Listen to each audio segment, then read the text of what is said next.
Olá, meus amigos do YouTube, está começando mais uma edição do Bom Dia Mercado. Sejam todos muito bem-vindos a esse canal. Meu nome é Theo Borges. Eu vou fazer junto com vocês o meu planejamento de trabalho para essa quarta-feira de Liga dos Campeões, Libertadores da América, Premier League, Bundesliga, alguns jogos atrasados. Nessa quarta-feira, dia 16 de março. Eu sempre gosto de olhar para não esquecer. Convido você a participar aqui nos comentários, complementando as informações, corrigindo alguma besteira que eu possa falar e também participando do sorteio diário de uma banca de R$ 30 diretamente na Betfair. Toda segunda-feira eu mando os premiados, os sorteados para o pessoal do Betfair, já tá, eles acreditam no mesmo dia, então a galera que foi sorteada já recebeu o seu prêmio. Vou tirar os primeiros minutos desse vídeo para comentar como foi a Liga dos Campeões de hoje. Eu estou gravando às 19h20 da terça-feira e depois a gente segue com a nossa análise dos jogos. Beleza? Combinado? Se você gostar no final, você se inscreve, tá bom? Então vamos começar falando sobre as duas eliminações, né? Ou então as duas classificações. A gente pode dar tanto ênfase para as eliminações quanto para as classificações. Primeiro falar sobre a eliminação do United contra o Atlético de Madrid. A gente já sabia o quão copeiro era o Atlético de Madrid. Eles acabaram fazendo um gol ali de cabeça com o Renan Lodge e segurando o resultado até o final. Faltou criatividade para o United, né? E o Cristiano Ronaldo acabou dessa vez não conseguindo salvar a equipe do United e o Simeone levou a melhor e o copeiro Atlético de Madrid passa para as quartas de final. Eu não tive nenhuma oportunidade nesse jogo, eu não dei nenhum clique, tá bom? Jogo muito difícil de identificar quem estava melhor em campo. No jogo do Ajax com o Benfica, bom, quem me acompanhou aqui no jogo de ida e também me acompanhou no jogo da volta, viu o quanto eu fiquei assustado com a odd baixa do Ajax nos dois jogos e o quanto eu discordava das pessoas que já tinham colocado o Ajax nas quartas de final. Assim que saiu o sorteio, parece que as pessoas ignoraram o Benfica e simplesmente cravaram que o Ajax passaria. E foram dois jogos diferentes, né? O primeiro jogo foi muito aberto, com muitas falhas dos dois lados, um relaxamento do Ajax antes do empate do Benfica, uma péssima marcação do Benfica pela esquerda, mas a gente comentou, e eu comentei isso aqui com vocês várias vezes, que o Benfica levou muito perigo nas bolas aéreas. E não é modinha ficar falando de bola parada, é você ter assistido o jogo e visto o quanto que o Benfica levou perigo nesse fundamento. E aquele jogo de ida foi muito aberto. O jogo da volta, a gente esperava um cenário, um Ajax com odd de 1,40, a gente esperava um cenário onde o Benfica tentaria se defender, já que não tem critério de gol fora, né? Ele não entrou eliminado. E o Benfica se defendeu muito bem, com muita garra. Tudo bem, errou muito passe, poderia ter aliviado um pouco essa pressão do Ajax com um toque de bola, acertando um pouco mais a saída, segurando um pouco mais a bola lá na frente, fazendo um pivô, mas não conseguia porque toda vez que tentava sair o Ajax pressionava, mas não só o Ajax forçava o erro o Benfica, como o Benfica também errava de forma individual. Mas não dá para criticar a parte defensiva. Realmente o Benfica fez um jogo muito aguerrido, muito agressivo, com muita intensidade, não faltou garra para os caras. E aí, na bola parada, como já era esperado que o Benfica levaria perigo, e o Ajax... E aí eu comentei ontem aqui com vocês a seguinte frase, e depois eu vou até pegar a estatística aqui. O Ajax sofre pouquíssimo gol de bola parada na Holanda, e é um dos que mais faz. E o Benfica não é assim, essa coisa toda na bola parada. Só que analisando o jogo de ida, a gente viu que o Ajax defendeu muito mal o posicionamento de bola parada do Benfica. E foi isso que me levou a trabalhar aquela bola parada do Benfica em back no modo de 11, consegui pegar um gol, não estava obviamente com a minha stake de match odds, era minha stake para essa metodologia de alavancagem e depois com um pouco do lucro eu tentei buscar um empate do Ajax que acabou não vindo. Foi um jogo ruim. Os dois jogos, na minha opinião, foram ruins de se ver. Assim como, vou ser sincero, a maioria dos jogos de mata-mata da Champions são feios. A gente é que tem mania de incrementar demais os jogos, porque, óbvio, a competição da Liga dos Campeões ela gera na gente essa paixão. Mas nem sempre os jogos da Champions são bons de trabalhar, né? Sinceramente, eu vi a oportunidade de trabalhar no Beck Ajax no primeiro tempo. Não quis fazer porque nos primeiros minutos o Benfica conseguiu sair para o contra-ataque com muito perigo. Isso me desanimou. Depois, o fator cotação, mesmo o Ajax demonstrando dentro de campo, um padrão de superioridade, o fator cotação me tirou a vontade, porque eu achei que a odd estava muito esmagada. O Benfica não fez nada o primeiro tempo inteiro. Foi um jogo ruim, né? O Ajax jogou mal, com pouca agressividade, com pouca penetração, né? Parecia que resolveria o jogo na hora que quisesse. E o United também com muito pouca criatividade. Então foi assim, um dia onde praticamente eu dei um clique só, que foi essa bola parada do Benfica, e acabei felizmente tendo um resultado positivo, mas tinha tudo para não dar nenhum clique nos dois jogos, tá bom?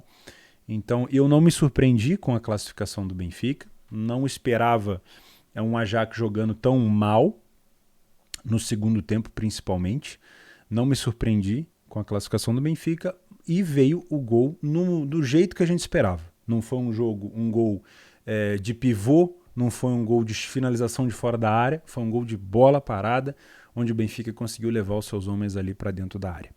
Tá bom? Fica por aqui então. Poderia ter sido um dia, obviamente, sem clique nenhum, mas acabou sendo nesse fundamento.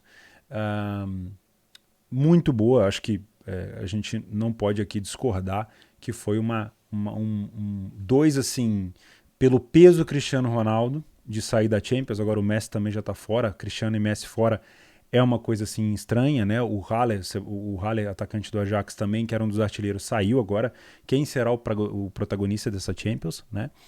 E pelo lado do Ajax, por ser o grande favorito nos dois jogos, por todo mundo estar falando da classificação do Ajax, realmente a gente tem ali um peso, né? Um susto. Mas quem viu o primeiro jogo viu que poderia acontecer alguma coisa assim de outro mundo, né? Eu só iria trabalhar gols aqui se o Ajax saísse na frente, como ele não saiu, eu não entrei.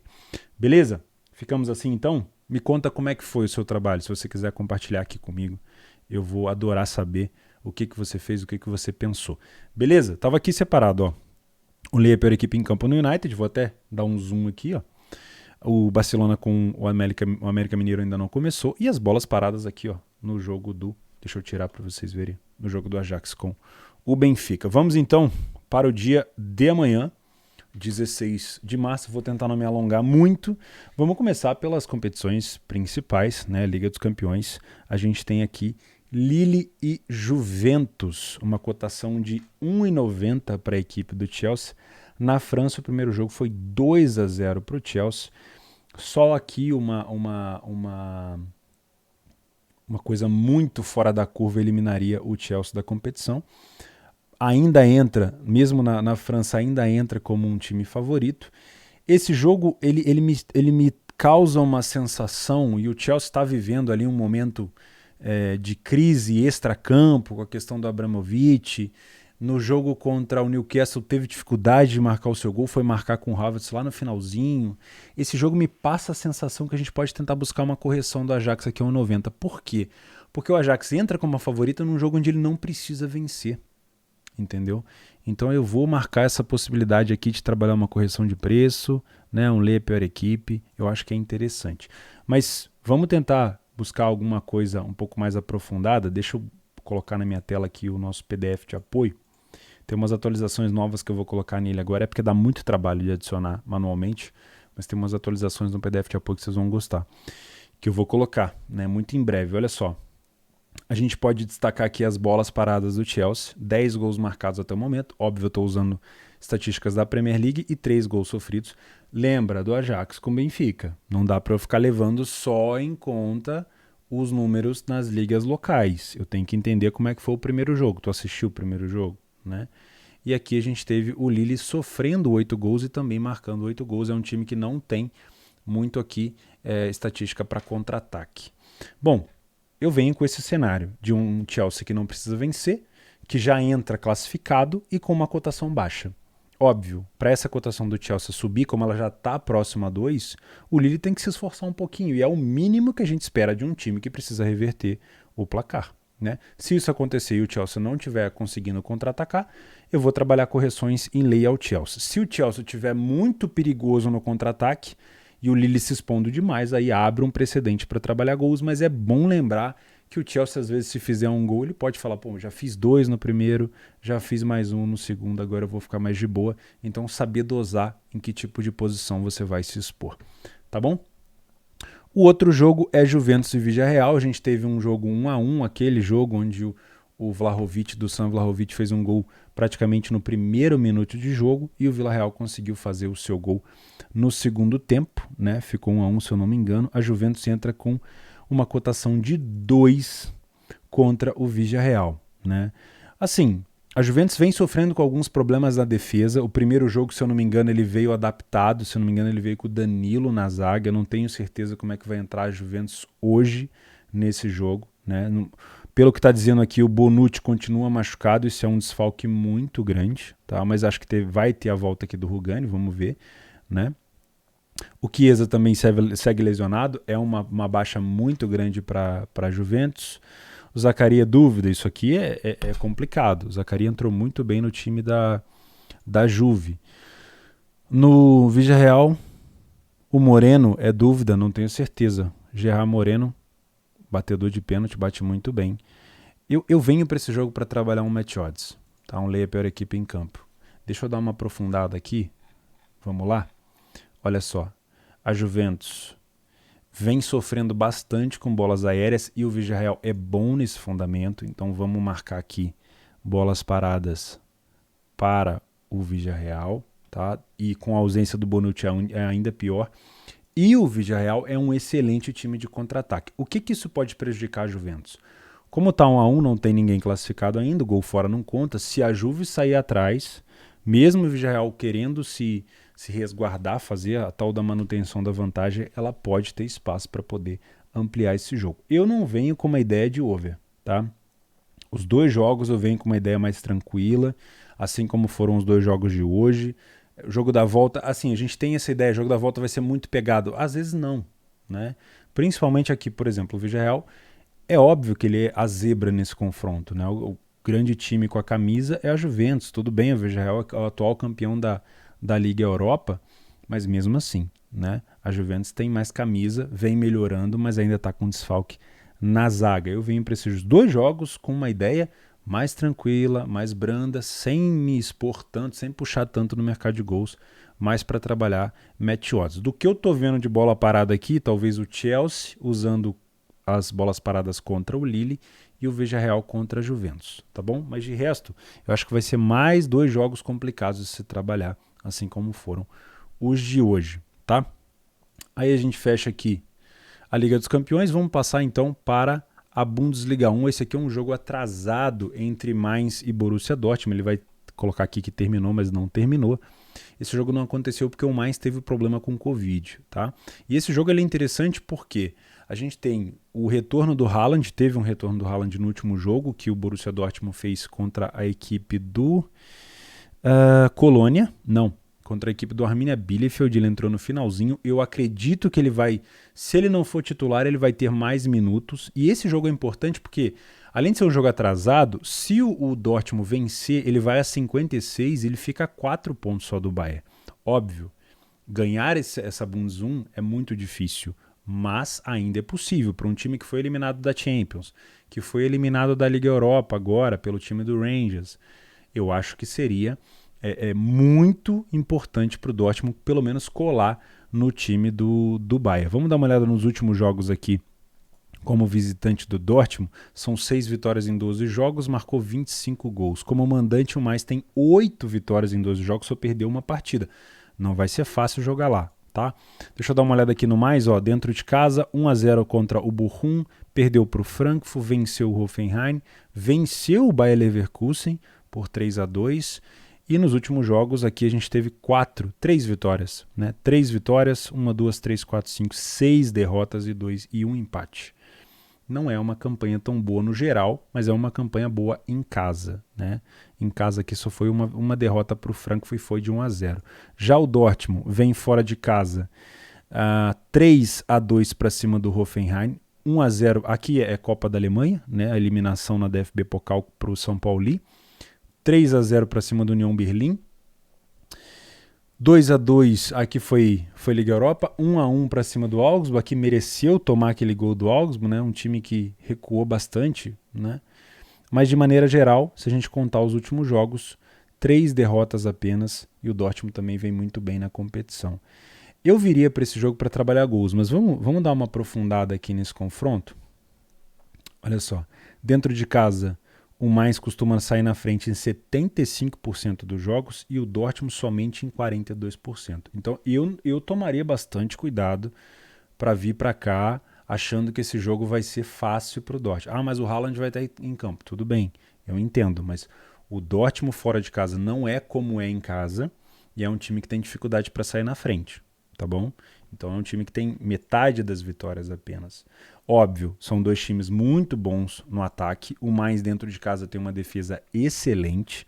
E aqui a gente pode ter um fator decisivo no jogo, que é a bola aérea. O Dortmund, apesar de ter marcado bastante gol com o Meunier, ele tem sofrido muito com a bola parada nesse ano. Então isso aqui pode ser sim um fator decisivo. Bolas paradas nesse confronto. Os contra-ataques do Dortmund tanto é um time que se expõe demais quando está atrás, como é um time que explora bastante o time adversário quando está na frente. Me parece um jogo com uma tendência para 2,5, né? Pode ter números legais para isso, mas é bom sempre verificar se esse cara aqui, o Haaland, vai de fato ter alguns minutos ou se ele vai ser titular em campo. Tá? Então eu venho com uma ideia de trabalhar gols, mas tomaria bastante cuidado. Se o Haaland não jogar, ou se ele jogar poucos minutos, o match odds não é ruim. Trabalhar um Leia pior equipe aqui não é ruim. Agora, se o Haaland jogar, aí como é o fator contra-ataque do Dortmund, passe entre as linhas, eu acho mais perigoso, eu ficaria com o mercado de gols. Beleza? Na Premier League a gente tem o Tottenham fora de casa contra o Brighton. O Tottenham fora de casa não costuma ser assim aquela Brastemp toda, né? Mas o Brighton vem numa... Olha só a race do Brighton, que horrível. Vamos dar uma olhada aqui nos últimos jogos do Brighton. Como mandante, o Brighton tem 3 vitórias em 14 jogos e como visitante o Tottenham tem 6. Né? Marca seus gols e sofre também, mas nada de muito especial. Vamos dar uma olhada aqui no Brighton, os últimos jogos. Olha isso. A última vitória foi contra o Watford fora de casa. Desde lá vem 5 derrotas seguidas. 2 gols para o Liverpool, 2 gols para o Newcastle, 2 gols do Aston Villa, 3 gols do Burnley e 2 do United. Não tá fácil a vida do Brighton, tá? O Tottenham vem de derrota para o United com 3 gols do Cristiano, que resolveu o jogo, meteu 5 no Everton, perdeu para o Middlesbrough, aqui foi Copa, né? Venceu o Leeds 4-0, perdeu para o Burnley também, cara, o Burnley tá melhorando, hein? E venceu o City fora de casa, um resultado espetacular com Harry Kane e Heung-min-Son. Das últimas vezes que se enfrentaram, o Tottenham levou melhor em uma, aí o Burnley levou em outra, e depois 2 vitórias do Tottenham, uma vitória do Burnley, enfim. Né? Não dá para tirar muito assim. Uma ideia, vamos tentar aprofundar aqui esse jogo. Olha só, o Burnley vem com um péssimo ataque. Não dá para contar aqui com gols do time do Burnley, é muito difícil. Péssima bola parada também. O time do Tottenham não costuma sair primeiro na frente. Isso é muito justificado fora de casa porque não é um time que costuma propor jogo. É um time que joga no contra. Não tem um bom ataque, não tem uma boa defesa. Esse jogo, para mim aqui, ele não indica gols. Ele pode acontecer pela má fase do Brighton e pela forte tendência de contra-ataque do Tottenham. Mas eu viria inicialmente, se eu fosse trabalhar nesse jogo, para um leia pior equipe, né? Uma correção de preço aqui, tá bom? E ficaria de olho também nas bolas paradas do Tottenham, porque o Brighton sofre muito nesse fundamento. Arsenal e Liverpool é clássico, né? Hoje em dia, não sei se a gente pode dizer que é um puta clássico, né? O Arsenal já não vive lá aquele tempo todo que a gente estava acostumado, mas é ainda um jogo em destaque. Eu tô até com dificuldade para abrir, eu não sei se é a minha internet que tá vacilando, talvez seja a minha internet. Ó, agora ele tá abrindo devagarzinho, deixa eu ver se eu clicando aqui ele atualiza. Deve ser a minha internet satélite, hoje começou a dar chuva de novo, deixa eu dar uma atualizada aqui. Few moments later. Olha aí. Dia 16. Paciência que vai. Arsenal, não tá indo. Pode ser minha internet, né? Deixa eu buscar aqui, ó. E para isso é que a gente tem o nosso PDF de apoio. Vamos ficar mais fácil aqui, ó. O Arsenal tem 77% de sair na frente, né? 77% dos jogos que ele jogou em casa, ele saiu na frente do placar. Isso é um número muito bom. Só que se você for comparar com o Liverpool também é um time que vem muito bem fora de casa. São duas equipes que falham em marcar muito pouco, mas o ataque do Liverpool é superior ao do Arsenal. As duas bolas aéreas estão muito boas, então eu já vou marcar aqui essa possibilidade de bola parada das duas equipes. 1,90 é a odd do Liverpool. A gente tem o Arsenal jogando muito bem no contra-ataque, isso quer dizer que se o Arsenal sair na frente, ele pode aproveitar desse fundamento. É um jogo que tem uma tendência boa também de 2,5, né? Deixa eu ver se eu consigo buscar os últimos jogos das duas equipes aqui, ó, consigo. Mesmo sem a imagem, olha só. 2-0 pro Arsenal, desculpa, pro Liverpool, 1-0. Isso aqui acho que foram 2 jogos de Copa, né? 4-0 Liverpool, 3-0 Liverpool, 0-0, 3-1 Liverpool, 1-1, 2-1 e o Arsenal, 5-5, aqui também deve ter sido Copa, né? Penalidades, e 3-1 Liverpool. Costuma ser um jogo para gols, né? Mas com essas cotações aqui também vale a pena ficar de olho no Match Odds. Um lei é a pior equipe, mas não descarto trabalhar gols aqui também. Mas eu vou ficar muito de olho nessa bola parada, viu? O Liverpool, cara, com o Van Dijk, com o Matip, é muito forte. Principalmente ali nas jogadas de rebote de bola parada, tá?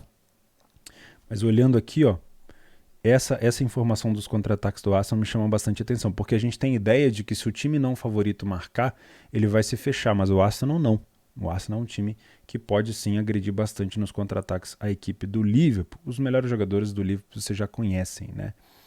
A gente já sabe muito bem quem está em boa fase ali. Então não vai ser um confronto muito fácil para o Liverpool, mas lembrando que como o Crystal Palace conseguiu tirar 2 pontos do City e o Liverpool tem um jogo a menos, a Premier League está aberta, meus amigos, e o Liverpool vem babando, tá? Vem babando, e nada melhor do que um clássico para a gente ver se é isso mesmo que o Liverpool vai conseguir. A terceira Liga da Alemanha, nada de interessante. Na Copa do Brasil, o Cruzeiro enfrenta o Tum-Tum que eliminou o Volta Redonda, aqui meu vizinho, Voltaço. 1,28 o Cruzeiro, que saiu na última, acho que foi na última Copa do Brasil, saiu para o Juazeirense, que eliminou a equipe do Vasco, né? Nós temos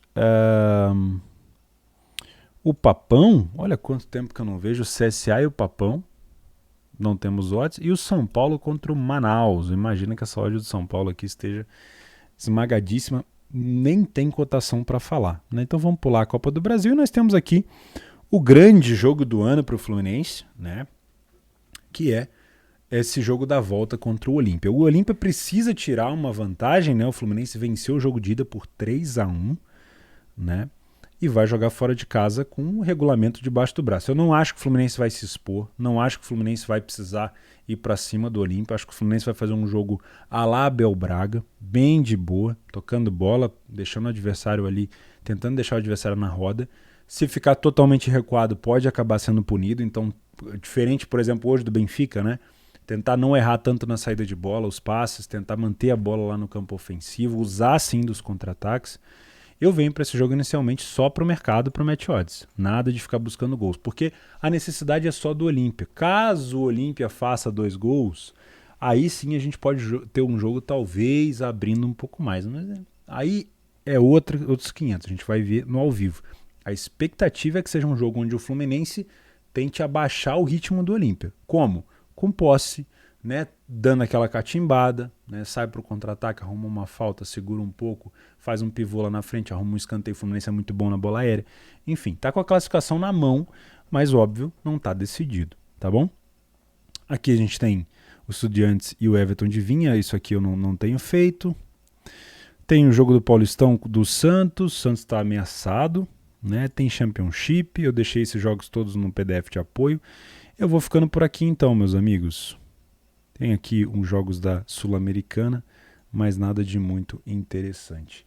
Bom, agora sim, se eu conseguir te ajudar de alguma forma, eu convido você a se inscrever nesse canal, ativar as notificações e me acompanhar também no Telegram, o link do Telegram e de todos os links que você precisar, link do leitura, link do PDF de apoio, o link do meu Telegram, do meu curso gratuito, todos vão estar no primeiro comentário fixado e eu conto, obviamente, com você para participar dos sorteios aqui também.